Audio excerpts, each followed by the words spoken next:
Oi, gente, envio meu abraço para vocês, meus alunos, que nesse momento são a minha sala de aula, não é? São a nossa sala de aula. Trabalharemos esta semana no nosso projeto sobre a questão das emoções ligadas à saúde. A saúde que se manifesta não apenas pela ausência de doenças, mas através de uma vida realmente bem vivida, vivida com alegria, vivida em toda a sua autenticidade. Então, alunos, desde o momento do programa do rádio, né, que vocês já ouviram, vocês já estão sabendo que eu e a professora Moniele estamos trabalhando juntas nesse momento. E nós estamos trabalhando sobre a questão da bomba atômica, da bomba de Hiroshima. E trago aqui, como professora de língua portuguesa, essa reflexão para vocês, desde já solicitando que vocês participem das aulas, enviando o seu alô, a sua mensagem, o seu ok. Participem das nossas aulas através desse canal do YouTube. Então, gente, como vocês já devem ter lido, Hiroshima hoje é uma cidade desenvolvida, é uma cidade bem organizada, que superou aqueles desafios horrendos do tempo da Segunda Guerra Mundial, quando a bomba caiu sobre o Japão e transformou o mundo de todas aquelas pessoas. Mas o poeta nosso, poeta Vinícius de Moraes, ele escreveu um poema, A Rosa de Hiroshima, no qual ele faz o seu manifesto, faz a sua crítica a todos aqueles acontecimentos. E eu hoje trago para vocês aqui alguns versos do poema, que eu quero que vocês analisem e reflitam sobre ele. Pensem nas crianças mudas, telepáticas. Pensem nas meninas cegas, inexatas.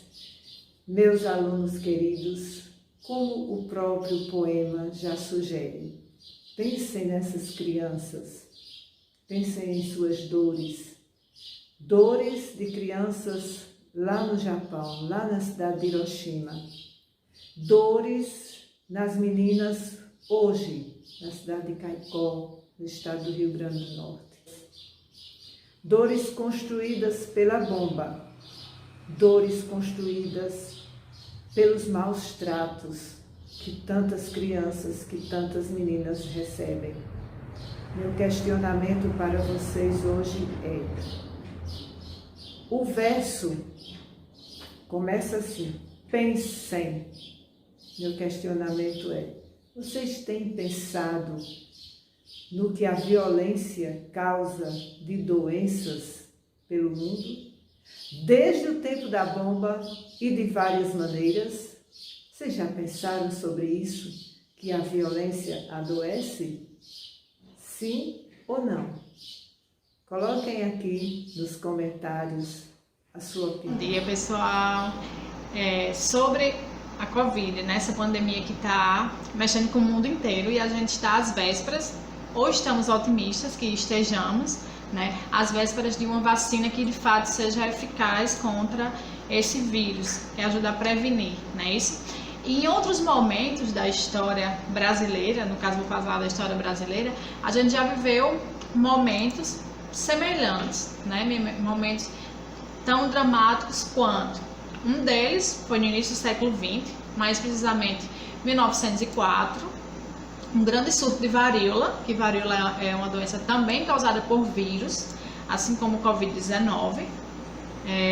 E é uma doença que tinha um alto nível de mortalidade. Muitas pessoas que eram contaminadas acabavam morrendo. E houve a obrigatoriedade da vacinação. As crianças, elas foram, a partir do ano de 1837, e os adultos a partir do ano de 1846, foram obrigadas, né, pelo governo a serem vacinadas contra a varíola. Acontece que naquele contexto não havia toda uma, como é que se diz, uma política que mostrasse de fato às pessoas o que era uma vacina, qual a importância de uma vacina. Então o medo em torno da vacinação era altíssimo, até porque essa vacina era feita de de um líquido que era retirado das pústulas de vacas doentes. O pus que era retirado da vaca era a matéria-prima para se fazer a vacina. Então as pessoas elas rejeitavam de fato essa vacina. E o número só aumentando, os casos de varíola no Brasil aumentando num surto já, ocasionando um grande número de mortes. Então, o sanitarista Oswaldo Cruz, ele acabou conseguindo apoio do Congresso e colocando de fato as pessoas a obrigatoriedade da vacina, que mesmo ela se tornando obrigatória, as pessoas não estavam sendo vacinadas, estavam rejeitando a vacina. Com essa obrigatoriedade mais rígida, as pessoas iam na sua casa vacinar com a polícia. Quem não vacinasse não tinha como matricular o filho em escola, não tinha como conseguir o emprego, não tinha autorização para viajar, entre outras coisas que ficavam impedidas. E aí a população, principalmente as camadas mais populares, elas se rebelaram contra esse ato do governo de obrigatoriedade. É um povo que já estava extremamente oprimido socialmente, economicamente, acabou se rebelando, e aí a gente teve uma das grandes revoltas do povo brasileiro, que é a famosa Revolta da Vacina, em 1904.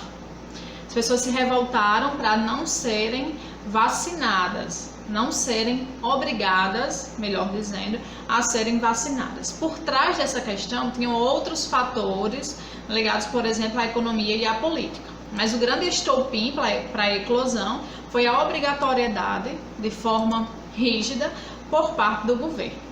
De que você não consegue trabalhar porque não foi vacinado, você não consegue matricular seu filho na escola porque seu filho não está vacinado. Então a população ela, de fato se rebela, vai às ruas protestar, inclusive acaba sendo violenta de certa forma essas manifestações, e com muito tumulto, muita violência, e o exército, a mando do governo, acaba reprimindo de forma também violenta essa rebelião. A gente vai ter aí um grande número de pessoas presas, acho que foram, se eu não estou enganada, 945 prisões, 945 pessoas foram presas porque estavam fazendo parte dessa manifestação, 461 foram deportados, foram levados para outro lugar, que não fosse aquele que ele morava. Por exemplo, se ele morava no Rio de Janeiro, que era onde estava acontecendo a revolta, ele era deportado lá para o Rio Grande do Sul.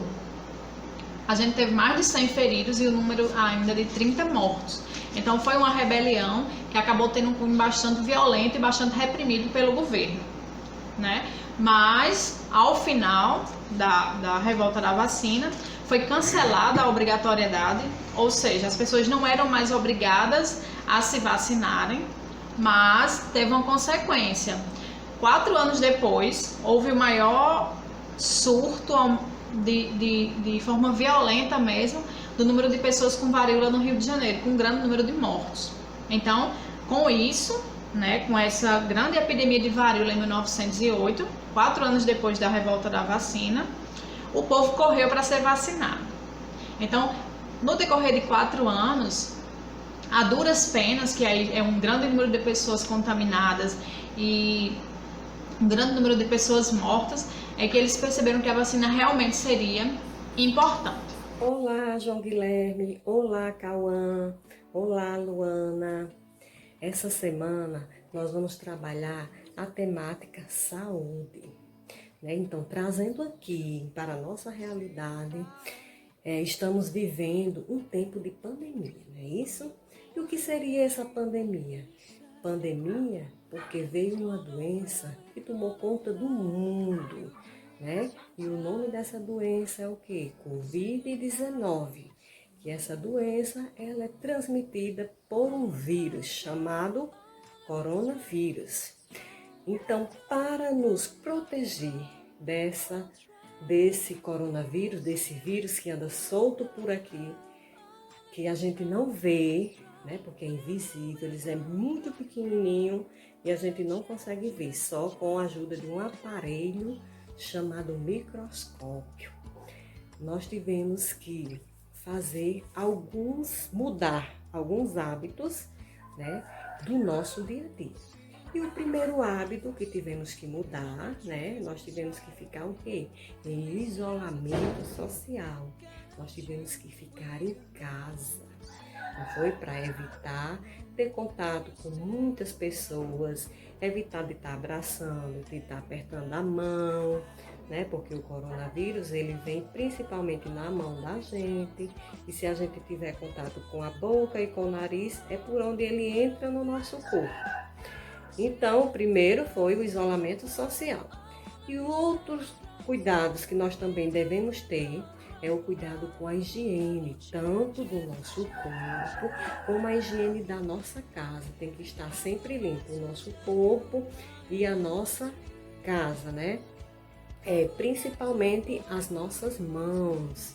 Elas têm que ser lavadas com frequência, bastante frequência, né? Sempre utilizando água e sabão, ou então o álcool em gel, se no momento você não estiver num lugar que não possa lavar com água e sabão.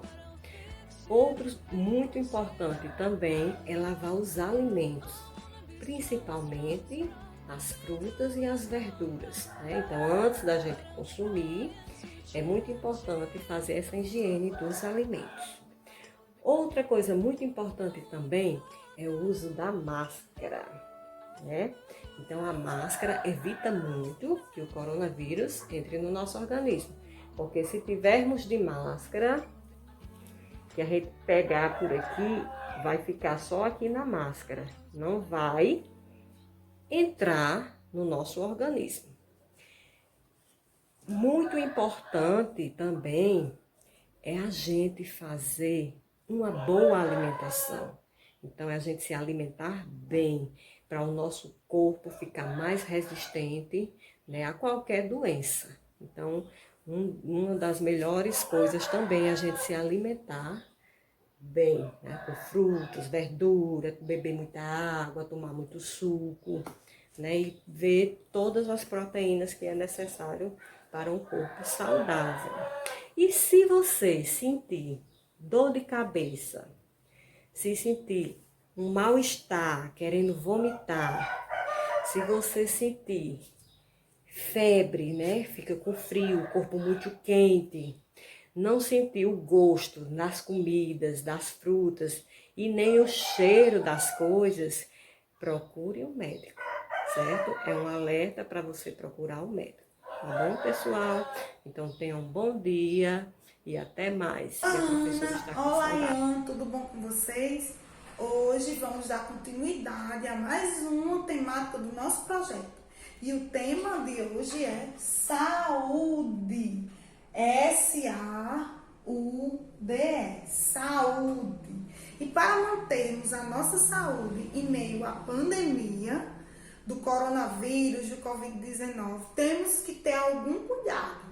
Vamos lá, são eles: o uso da máscara, sim, o álcool em gel, vamos passar nas mãos, vamos passar muito bem nas mãos, certo? Se eu não tiver o álcool em gel, eu vou ter o álcool líquido também. Se eu não tiver nem o álcool em gel, nem o líquido, eu tenho sabonete e água para sempre lavar as mãos, certo? Para combater esse vírus. Também ajuda algumas atividades físicas. Aqui eu representei como pular corda e fazer também alguns alongamentos. Isso é muito bom para a saúde. E para combatermos ainda esse vírus, beber muita água, muito líquido, muito suco, tá certo? E se sentir alguns sintomas como dor de cabeça, febre, espirrar, enjoo, temos que procurar um médico, tá certo? Sempre termos cuidado com a nossa saúde e sempre usar a máscara, tá certo? Vamos usar a máscara. Pois um abraço e um beijo.